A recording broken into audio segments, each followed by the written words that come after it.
gostinho novamente do Kabbalat Shabbat, onde a gente senta, busca o Eterno, louva o Eterno, ouve um pouquinho da palavra, senta à mesa, faz a refeição, e assim a gente se torna uma comunidade, se torna uma família, né? Se torna, um vai conhecendo mais o outro, e isso que é o interessante do judaísmo, essa unidade, essa comunhão, onde todos acabam se conhecendo um pouco mais, né? Conhecendo as nossas características, e tudo isso nada mais é do que essa unidade que, como diz nos profetas, que no mundo vindouro, né, o Eterno, o nome do Eterno será um e seremos um com o Eterno. Todos serão um. Será uma unidade plena, onde ninguém vai mais precisar ensinar sobre as coisas de Deus, pois todos conhecerão o Eterno. Baruch Hashem por isso. Hoje nós precisamos de mestres, professores, pessoas que nos ensinem a palavra. Eu há 6 para 7 anos atrás, estava partindo de um sistema para o caminho do judaísmo. Eu sempre disse que quando você entra nesse caminho do judaísmo, você precisa ter um mestre, você precisa ter alguém que te oriente, você precisa ter alguém com mais experiência, porque nós vemos muitas pessoas se perdendo, muitas pessoas entrando, buscando o judaísmo, e não tendo um mestre, não tendo uma pessoa que oriente, não tendo uma comunidade que você possa crescer e desenvolver a tua fé. E infelizmente muitos acabam entrando em caminhos até estranhos, né? O que o apóstolo Paulo fala, doutrinas de demônios até, infelizmente. Mas o Eterno tem o seu povo nos 4 cantos da terra. O Eterno tem o seu povo dentro do judaísmo, tem os seus escolhidos nas religiões. O Eterno tem os seus escolhidos. O Eterno tem chamado seus filhos para esses últimos dias, os dias em que a Bíblia fala, né, dos últimos dias. O livro de Hebreus fala que o Eterno falou de várias maneiras, pelos profetas, né? A Torá, não vou nem comentar a Torá, porque a Torá é a regra de fé, mas falou pelos profetas, falou através de grandes homens de Deus.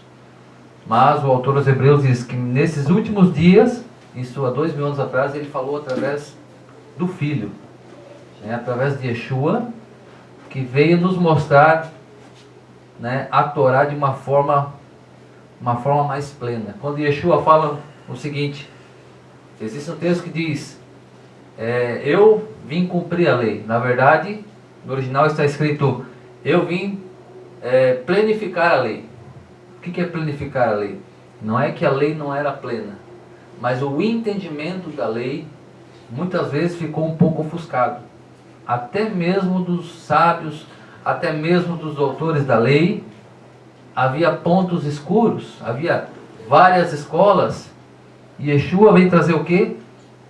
Veio trazer a Torá Raia, a Torá viva, uma Torá equilibrada, uma Torá que vai trazer a essência da Torá, que é o amor a Deus e o amor ao próximo.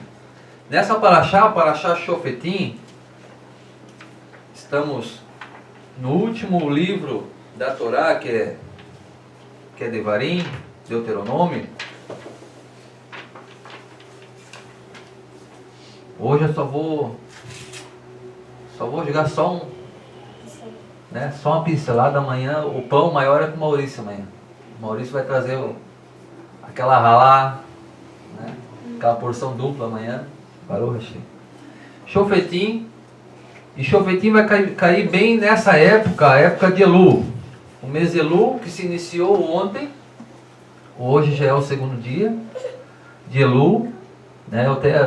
Quando eu estava vindo aqui para Brit, quando eu estava vindo lá de baixo, aqui na autocar, dava de ver bem a lua de frente.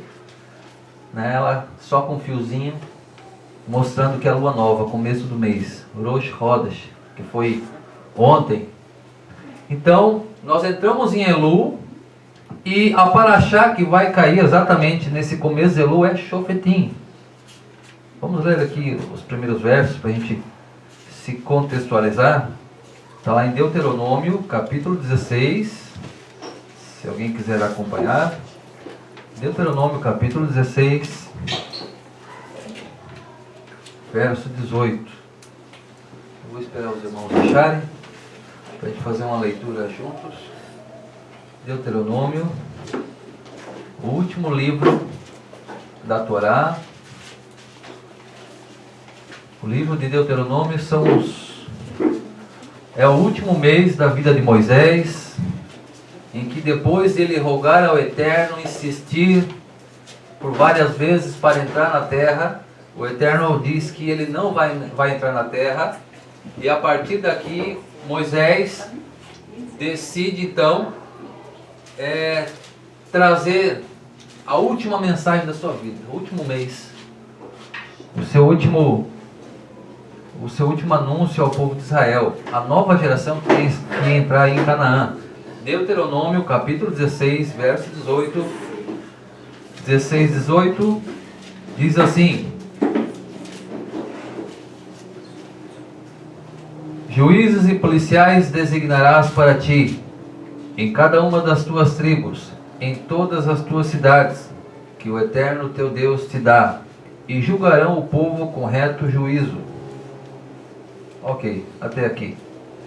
Paraxá de Shofetim. Shofetim quer dizer juízes. Shofetim. Então, o livro de Deuteronômio, sendo a recapitulação de toda a lei, e algumas leis vão entrar aqui também, novas no livro de Deuteronômio, né? Nós sabemos que parte da lei, alguns mandamentos foi dado lá no Egito, como a santificação do mês, o Rosh Chodesh, né? O próprio sacrifício do Corban de Pessa foi lá dentro do Egito, mas no Monte Sinai houve toda uma revelação, todo esplendor, toda uma glória, em que não só Moisés viu a revelação, mas todos os filhos de Israel viram, ouviram e sentiram nas suas almas, as suas almas sendo tomadas por aquele poder, aquela voz que vinha do céu, né, recitando ali, bradando os mandamentos. Mas o Eterno, conforme o povo vai andando, alguns mandamentos também foram dados. A Paraxá de Shofetim vem falando sobre juízes, policiais, que seriam designados em cada tribo, em cada território que cada tribo entrasse, e em Jerusalém estaria o grande Sanhedrin. O que é o Sanhedrin? É o grande tribunal, é a corte máxima de Israel. Para que vocês entendam, seria o STF, o Supremo Tribunal Federal. Mas lá a coisa, né, tinha que ser à risca. Caché. Né? Ali era caché. Inclusive os casos em que eles não conseguiam chegar a um senso comum, havia uma busca a Deus. Porque quando Moisés estava, o próprio Moisés, veio casos até Moisés que Moisés não soube responder.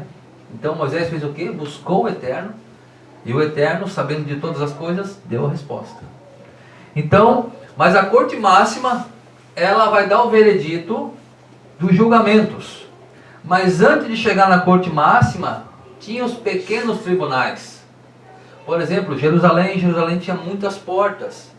Então em cada portão havia sábios, juízes, policiais, no nosso linguajar aqui, pessoas que eram versadas na lei, escolhidas, que conheciam a Torá de uma forma acadêmica e de uma forma espiritual, porque eles iam julgar os casos. Não só julgar casos, mas também as pessoas vinham para ali perguntar se alguma coisa era lícita ou se não era. Procuravam juízes que ficavam nas portas. Se você lembrar da história de Ló, você vai ver que Ló estava nos portões da cidade. Ló era um juiz de Sodoma e Gomorra. Pelo conhecimento que ele tinha, o conhecimento que Abraão passou para o sobrinho, Então, quando ele vai para Sodoma e Gomorra, ele era um dos juízes ali naquela cidade. Então, os portões ficavam os juízes, ficavam os policiais. E o que a Torá está querendo dizer com isso? Juízes e policiais, né, designarás, colocarás para ti nas tuas portas. Numa linguagem, uma linguagem mais figurada, vamos dizer que, né, o nosso corpo tem portões, tem entradas, certo?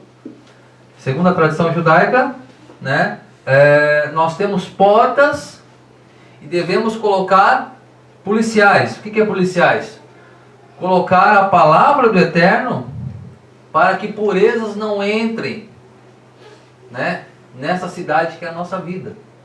Então nós temos vários portões que podem entrar coisas impuras. Por exemplo, se alguma coisa entrasse que contaminasse Jerusalém, já não passaria dos portões para dentro, porque havia o juiz. Então, no nosso corpo, né, nós temos portões. Os olhos são 2 portões, que nós devemos colocar policiais para que as impurezas não sejam patentes aos nossos olhos e para que não entre dentro de nós. Os ouvidos são outros portões também, né? O nariz, a boca, as mãos, os pés são 8 portas de entrada que o homem tem, que ele pode se contaminar. São 8 portas de entradas que devemos colocar policiais, ou seja, a palavra de Deus. A palavra de Deus vai ser o nosso juiz, vai ser a nossa balança. Será que eu devo ver isso? O que a palavra de Deus diz? Será que o que eu estou ouvindo vai servir de edificação ou vai me levar para um caminho para longe de Deus? Então a palavra de Deus é esse juiz. A Torá é esse policial que nós devemos colocar nas portas. Na casa de todo judeu é colocado o quê? Uma mezuzá. Quando você entra na sinagoga, você vai ver uma mezuzá e ali contém um pergaminho, um rolo escrito à mão de um trecho da palavra de Deus. Para que serve aquela mezuzá? É para que não entre impureza? Serve para, como se fosse um amuleto, para que não entre o mal? Não. Para que ela serve? Para nos lembrar, toda vez que nós saímos ou entramos, nós colocamos a mão e beijamos, para nós lembrar do que? Da Torá. Seja dentro de casa quando entramos e tocamos a mezuzá, ou seja quando a gente sai para trabalhar, ou para um lazer, ou para um passeio, a gente passa pela porta e lembra da mezuzá. Então, isso é o que? Um lembrete, né? Como diz o Deuteronômio, o Shema diz, ouve Israel, o Eterno é nosso Deus, o Eterno é um, e amarás o Eterno teu Deus de todo o teu coração, de toda a tua alma, de todo o teu entendimento, e estarão permanentemente no teu coração essas palavras que te recomendo hoje, e ensinarás diligentemente aos teus filhos, quando estiver na tua casa, falarás dessas palavras quando estiver na tua casa, quando estiveres andando pelo caminho, e serão um sinal para ti na tua mão e entre os olhos, que é o tefilim, e serão, estarão nos batentes, nos umbrais da tua casa, a mezuzá. Então o que nos protege é a palavra de Deus. A palavra de Deus é o policial, a palavra de Deus é o juiz, a palavra de Deus é essa balança que nós temos a certeza que ela é reta, que ela é pura e que ela vai nos proteger. Ela é como se ela criasse uma cerca para nos proteger. Ela vai fazer isso, ela vai nos proteger, ela vai nos orientar, ela vai nos ensinar o caminho a seguir. A lei de Deus, a Torá, ela não salva ninguém, mas ela santifica, porque ela vai ensinar o que eu faço para me santificar. Ela ensina o caminho correto para seguir, e ela aponta aquilo que não é para fazer, ou seja, ela aponta o pecado. Então a lei de Deus, a Torá, ela vai ter essa conotação, ela vai ser uma luz na escuridão, para que você não tropece em qualquer pedra, para que você não venha cair, para que você não venha tropeçar. Então a Paraxá do Shofetim vem trazendo vários mandamentos, vem trazendo vários passuquim, vários versículos, trazendo preceitos, né, importantíssimos para a gente estudar. É uma Paraxá muito rica, mas no começo da Paraxá, né, ela fala: juízes e policiais, colocareis os seus portões, colocareis em cada tribo e nas tuas cidades. Então, que nós, né, possamos colocar juízes nas nossas portas, para que a impureza não entre, para que a impureza não contamine o nosso coração. E só mais um comentário aqui de um tema também legal. Nessa Paraxá também vai falar das cidades refúgio. O que eram as cidades refúgio? Havia 6 cidades refúgio. Havia 6 cidades refúgio para quando que alguém que matasse alguém sem intenção. Tivesse 2 homens trabalhando na floresta cortando árvores. Alguém com machado, né, cortando uma árvore, escapa ali o machado da mão, dá na cabeça do seu amigo e aquela pessoa morre. A Torá fala que a família podia vingar o sangue. É interessante essa porção. Ela fala que os familiares poderiam vingar o sangue do seu parente. Porém, a Torá também abria as cidades refúgio para que essa pessoa que matou sem intenção o seu companheiro tivesse um caminho para seguir para uma cidade em que o vingador do sangue não pudesse tocar. Eram cidades chamadas cidades refúgio. Seriam 6 cidades. E essas cidades elas estavam geograficamente muito bem localizadas, porque havia uma distância muito parecida entre elas. Por quê? Porque se você estivesse em qualquer lugar de Israel, você teria uma cidade refúgio mais próxima que você pudesse fugir para ela. E tem um detalhe: o Eterno falou, os caminhos da cidade refúgio devem ser muito bem preparados, não pode ter buracos, não pode ter empecilhos, para que aquele que matou alguém sem intenção consiga fugir e consiga então consiga ali buscar refúgio. O que essa cidade de refúgio quer dizer para nós? Né, trazendo para os nossos dias. Hoje em Israel não existe a cidade de refúgio, na cidade de Israel moderna. Isso era nos dias dos profetas, nos dias dos juízes, né, quando eles entraram em Canaã. Né, apesar de Moisés ter falado para eles fazer essas cidades, mas somente foi concretizado depois que entraram em Israel.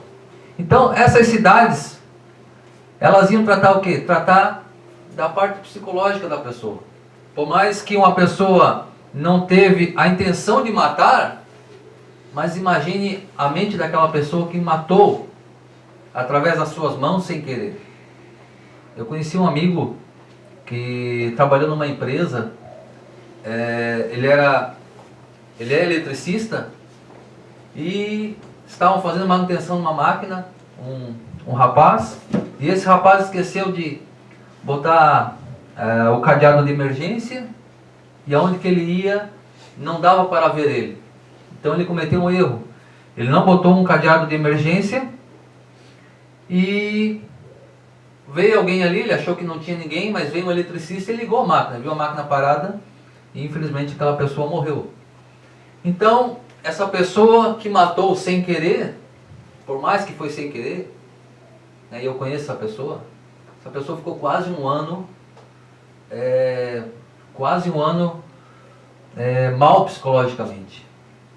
Teve que procurar psicólogo, teve que procurar ajuda de profissionais da saúde nessa área, porque mexe com o psicológico. Então as cidades refúgio eram exatamente para isso. As cidades refúgio estariam não só abrigando aquele que estava fugindo porque o parente queria vingar o sangue, mas também para um tratamento psicológico. para um tratamento talvez longo, né? E ele podia levar o seu conselheiro, o seu rabino, essa pessoa que fugia, exatamente para isso. Naquelas cidades havia os levitas, que ensinavam a lei, que ensinavam a Torá, e aquela pessoa acabava se recuperando nas cidades refúgio. Os nossos sábios vão falar que na era de Mashiach inaugurará a 7ª cidade refúgio. E daí vem uma pergunta, mas por que o Mashiach vai inaugurar uma cidade refúgio no Olam Rabá, no mundo vindouro? Que será um milênio de paz? Não faz sentido. As pessoas vão estar matando umas às outras? Não. Mas os nossos sábios dizem que o Mashiach fundará uma cidade refúgio, a 7ª.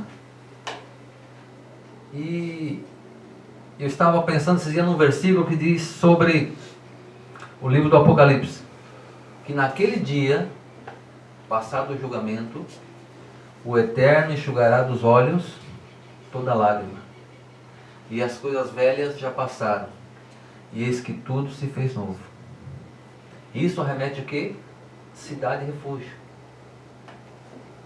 Porque muitas pessoas vão se perder. Muitas pessoas, né, o Eterno não tem prazer no sofrimento nem no ímpio. Então muitas pessoas vão se perder. Como a gente falou aqui algum tempo atrás, as pessoas não vão ser destruídas por causa do pecado. As pessoas vão ser destruídas porque abriram mão da grande salvação que o Eterno deu.